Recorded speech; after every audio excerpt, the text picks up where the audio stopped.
Hello, and welcome to None of the Above. My name is Steve Nemerovski, and I'm your host. None of the Above is a political program, and our main goal is to talk about and understand why the political system is dysfunctional and polarized, and how we're going to fix this. We have a wide range of topics that we cover, and like to get outside the box every once in a while.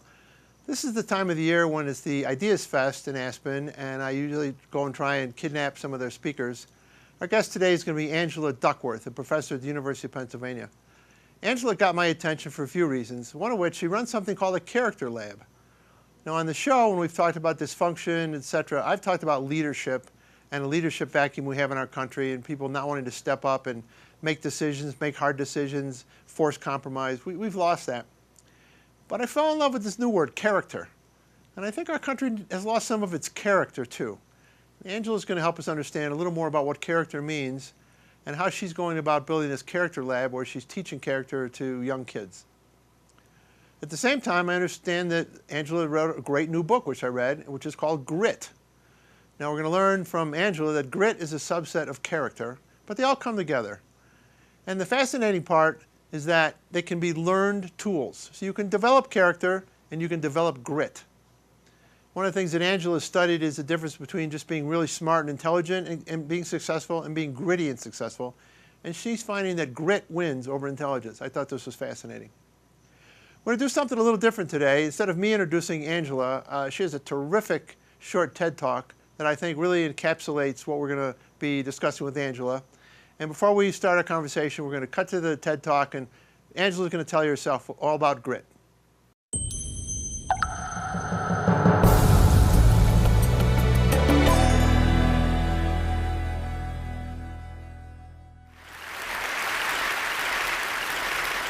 When I was 27 years old, I left a very demanding job in management consulting for a job that was even more demanding, teaching. I went to teach 7th graders math in the New York City public schools. And like any teacher, I made quizzes and tests, I gave out homework assignments. When the work came back, I calculated grades. What struck me was that IQ was not the only difference between my best and my worst students. Some of my strongest performers did not have stratospheric IQ scores.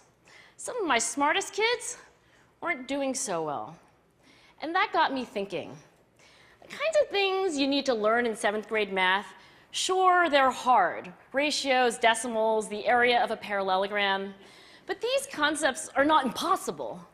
And I was firmly convinced that every one of my students could learn the material if they worked hard and long enough. After several more years of teaching, I came to the conclusion that what we need in education is a much better understanding of students and learning from a motivational perspective, from a psychological perspective. In education, the one thing we know how to measure best is IQ. But what if doing well in school and in life depends on much more than your ability to learn quickly and easily? So I left the classroom and I went to graduate school to become a psychologist. I started studying kids and adults in all kinds of super challenging settings. And in every study, my question was, who is successful here and why? My research team and I went to West Point Military Academy. We tried to predict which cadets would stay in military training and which would drop out. We went to the National Spelling Bee and tried to predict which children would advance farthest in competition. We studied rookie teachers working in really tough neighborhoods, asking which teachers are still going to be here in teaching by the end of the school year. And of those, who will be the most effective at improving learning outcomes for their students? We partnered with private companies asking which of these salespeople is going to keep their jobs and who's going to earn the most money. In all those very different contexts, one characteristic emerged as a significant predictor of success. And it wasn't social intelligence, it wasn't good looks, physical health, and it wasn't IQ. It was grit. Grit is passion and perseverance for very long-term goals. Grit is having stamina. Grit is sticking with your future. day in, day out, not just for the week, not just for the month, but for years, and working really hard to make that future a reality. Grit is living life like it's a marathon, not a sprint. A few years ago, I started studying grit in the Chicago public schools. I asked thousands of high school juniors to take grit questionnaires, and then waited around more than a year to see who would graduate. Turns out that grittier kids were significantly more likely to graduate, even when I matched them on every characteristic I could measure, things like family income, standardized achievement test scores, even how safe kids felt when they were at school. So it's not just at West Point or the National Spelling Bee that grit matters, it's also in school, especially for kids at risk for dropping out. To me, the most shocking thing about grit is how little we know, how little science knows about building it. Every day, parents and teachers ask me, how do I build grit in kids? What do I do to teach kids a solid work ethic? How do I keep them motivated for the long run? The honest answer is, I don't know. What I do know is that talent doesn't make you gritty. Our data show very clearly that there are many talented individuals who simply do not follow through on their commitments. In fact, in our data, grit is usually unrelated or even inversely related to measures of talent. So far, the best idea I've heard about building grit in kids is something called growth mindset. This is an idea developed at Stanford University by Carol Dweck, and it is the belief that the ability to learn is not fixed, that it can change with your effort. Dr. Dweck has shown that when kids read and learn about the brain and how it changes and grows in response to challenge, they're much more likely to persevere when they fail because they don't believe that failure is a permanent condition. So growth mindset is a great idea for building grit, but we need more. And that's where I'm going to end my remarks, because that's where we are. That's the work that stands before us. We need to take our best ideas, our strongest intuitions, and we need to test them. We need to measure whether we've been successful, and we have to be willing to fail, to be wrong, to start over again with lessons learned. In other words, we need to be gritty about getting our kids grittier. Thank you.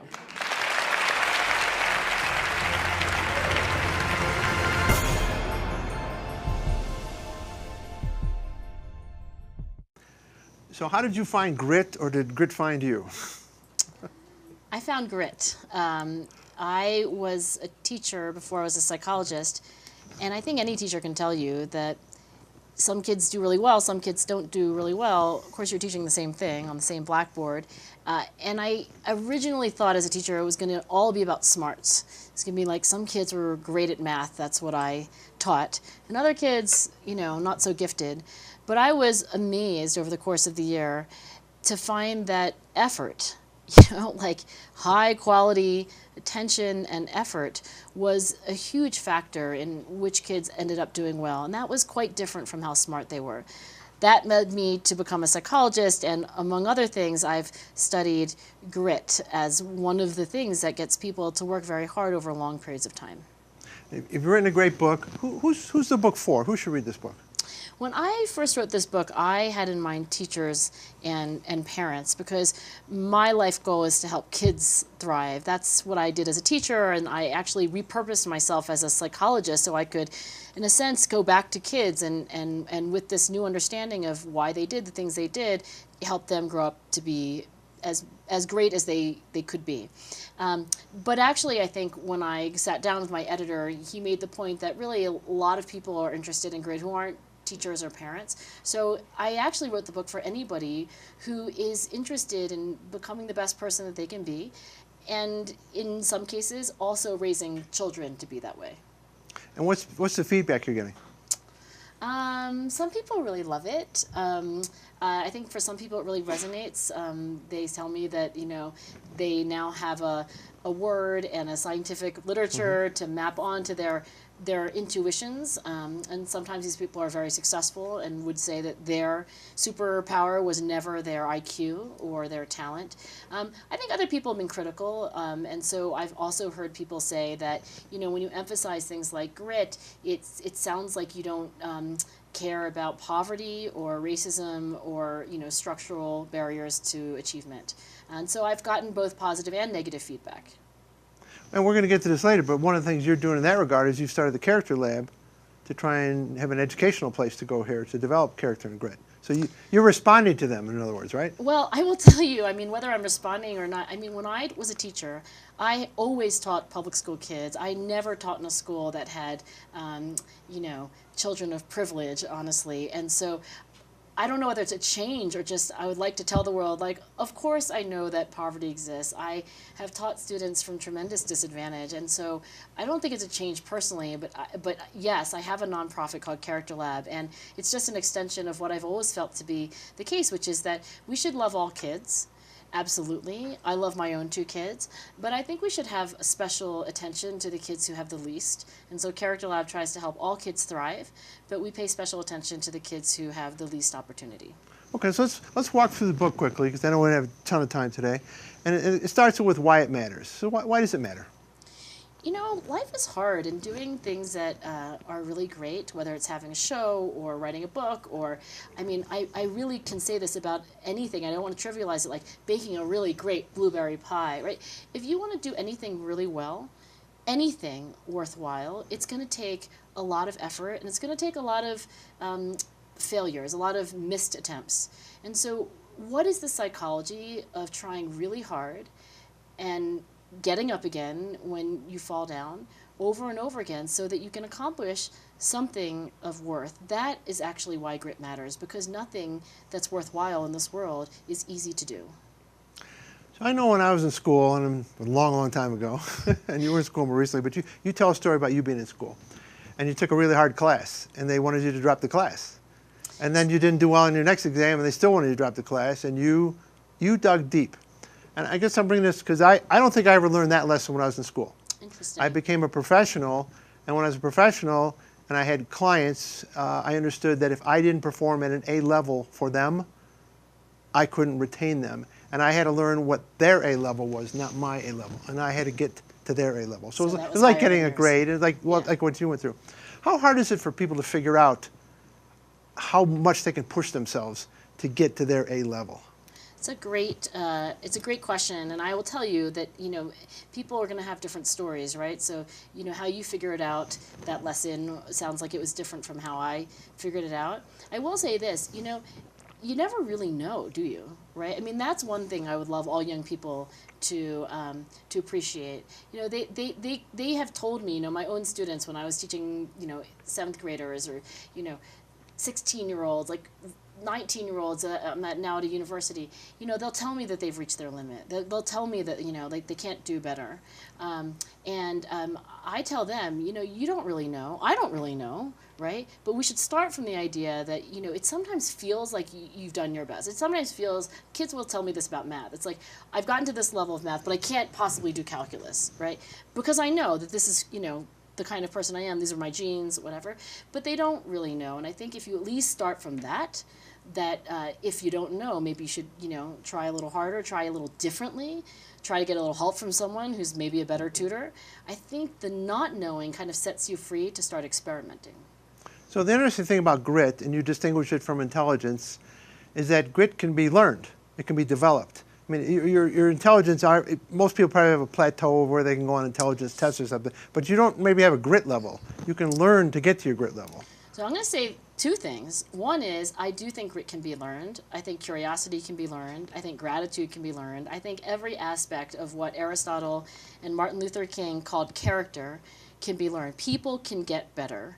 And so we shouldn't, derogate, I think, the self-help industry or, ridicule people who listen to podcasts to improve themselves, because it's true. You can improve yourself and you can get better in grit and all these other aspects that we would collectively call character.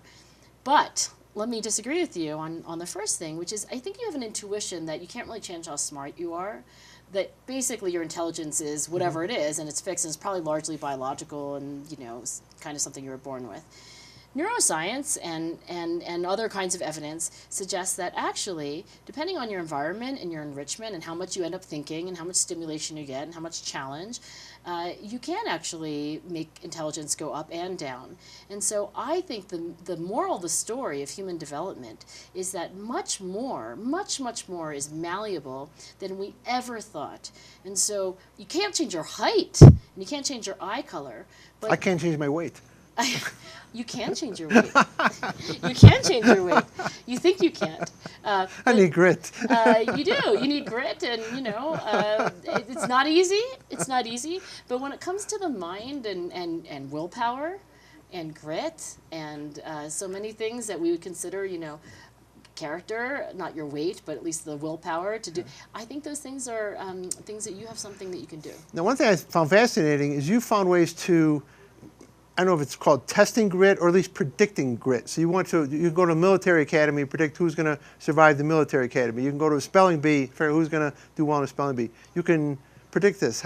Is this something you invented or you collaborated with other people? How did that come together? I created a grit scale after interviewing paragons of grit and actually also just, they were high achievers, right? So I started off doing these interviews with, people who had won Olympic gold medals or had been, at the top of their fields in as many different fields as I could find.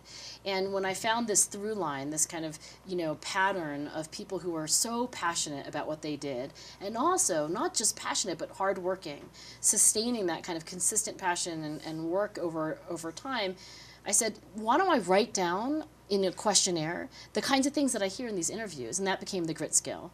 So for example, people would tell me, no one outworks me. I am the hardest worker, of every group that I've ever been in. And so that became an item on the scale. I'm a hard worker. And so that became the grit scale that I used for research. For example, at West Point Military Academy, I went on day 2 of West Point's first summer of training, and I gave this scale to cadets. And I asked the question, I asked the data, what the answer would be. Will grit predict who stays through this really tough summer? And will it be a better predictor than, for example, their SAT scores? Mm-hmm. And it turns out that grit was a better predictor of making it through that really hard first summer of training than pretty much anything West Point conventionally measures, including your SAT scores. So interesting you mentioned SAT scores. I know Harvard and all these schools aren't testing people anymore. Do you think they're going to just start testing grit to see who they want to admit to Harvard and Penn and other schools? So some schools, not all, some schools have changed their policy on standardized tests like the SAT. Some schools are no longer using them. I do not recommend, swapping out the SAT for the grit scale. Come on. You could become incredibly wealthy and famous and important and change the world. If you're trying to get into Harvard, I think the answer of what am I a hard worker or not a hard worker is pretty obvious.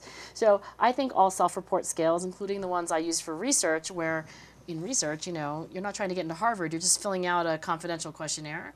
I think they're too fakeable for use in, employment or college admissions. But I think they're useful for self-reflection. I recommend people take the scale and just reflect. That's a really powerful thing to say, oh yeah, when's the last time I had an interest that I held on to for more than a few years? These are questions that I think can be helpful. For reflection, not for admission to college. All right, so we definitely want people to read the book, learn about grit, and learn how to bring that into their life. And there's some terrific chapters in this book. Parenting for grit, I thought, as a parent, was very enlightening for me too. I wish we had more time to go through every chapter with you today. But we don't. But I want to move over to the character lab, because somewhere in here you've decided to, I don't know if institutionalize is the right word, and you've moved somewhat to grit to character, because character is more encompassing than grit, right? Character is exactly that. It's more encompassing than grit. I think of character as not just grit, but also gratitude, generosity, honesty, integrity, curiosity. As I list these things, by the way, when we think about... It's like the Eagle Scout Yes, in fact, actually, if you Brave, look at thrifty, reverent. right, the code of the Eagle Scouts, or you look at like the code of West Point, you can look at Benjamin Franklin had a list of 13 virtues Right, exactly. that he worked on every day. Think about the 10 Commandments. I mean, every religion This has is the Duckworth code. Yeah, I mean, I don't want to say that I invented, character, but I do want to say that I'm a big fan of character. And if you look at what's happening in this country today, a lot of unrest, a lot of dissatisfaction on both sides of the aisle. I mean, I would say that, like, listen to that list, right? If our leaders had curiosity and empathy and compassion and grit and self-control and another, 6, 7, 8 things, I mean, I think we'd all be in a better place. So I think character in some ways is a timeless idea. It goes back to Aristotle, it goes back to Confucius, it goes very, very far back, but it's also timely. I think we need it now more than ever. So as I mentioned to you, I went to your website, which is a great website. We'll talk about it in a minute, but I stole a 3-minute segment where you talk about the Character Lab, and we're going to cut to that now. Great. I absolutely do believe that character has a place in schools. I mean, like, kids wake up and they go to school and they come home. By that time, it's late afternoon. They've had all these interactions during the day with their peers and with grown-ups called teachers. How do I translate that into character? That's the work that I hope to do through the Character Lab. So we're going to the Character Lab today, and we're going to meet with Angela Duckworth, who's been doing research on how do you develop character in the classroom setting. She really focuses on the whole child. It's not just about academic success. Schools are using Angela's work to help kids reach their fullest potential. Angela, how are you? Very good. Thank you very much for coming. Good to see you again. Yeah. I define character as Aristotle did, which is ways of being, ways of feeling and acting that are both beneficial to the self and also to the greater community. If you take character as that, then that encompasses grit and self-control, but also gratitude and emotional intelligence and generosity and curiosity, creativity, imagination, open-mindedness. These are competencies. These are things that kids can develop. What's one of the most exciting new ideas you'd like to see in classrooms? We're just at the beginning, but there are some, promising developments. We all have these to-do lists, right? Every time you think about goals, you can think about them in a hierarchy where you have the sort of specific, concrete to-do list things that you have to get done. Have this interview today, get myself a coffee, return that email. Then you can ask the question like, well, why do I want to send that email? Like, why do I want to have this interview? There's some why that I have that goal. Like, well, I want to have this interview because I actually really care about communicating some of the most important things that are going on for my nonprofit, the Character Lab. It's like, the interview in a way is a means to an end. So I have this sort of higher level goal. But there's another why, and it's usually more abstract, more long-term. Like, I'm trying to figure out how to teach self-control to kids. Okay, why? Because I think character is one of the most important things that a kid could develop. So every time I move up, that goal becomes more abstract, more meaningful, honestly, to me. And when you talk about really gritty people, they have a singular, at least professional goal, right? Many people started actually just by having these low-level ones. And I think this is where kids are. I mean, I don't think many kids know when they are growing up, like, what it's all about yet. I think for a lot of our kids right now, this is getting into college X. Interesting, yeah. And it's something that's external rather than internal. And I think it's really concerning. Yeah, and you know what? Like, having an ultimate concern that is imposed entirely by another person is not a good ultimate concern. Right. If we can get kids to realize that college is like up here, but there's yet something. There's something more. And like education can, be a big part of this because it is in schools where kids can, find and develop and deepen their interests, learn how to do hard things like practice and embrace challenge. And then one thing that schools can and should do is show kids that they're not just individuals out for themselves, but they're part of society, and everything they do influences other people. That's why your work is so exciting. If science can empower schools to teach character, we'll ultimately be building stronger citizens and communities for all of us.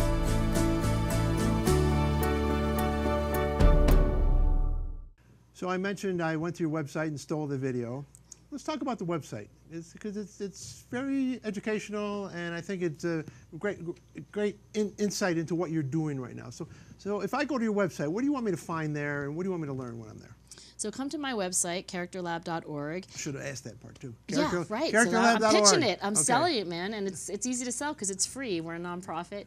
If you are looking for a psychological science to help yourself and kids thrive, that's what it is. So if you're thinking, you know, I don't get anything done. I have all these dreams. I have all these like unfulfilled dreams, frankly, because I keep procrastinating. I never get around to doing things. I never start my diet, my exercise plan, my application to graduate school. I can't get my kids to do things. It's the summer, but they're sitting around on the sofa doing nothing.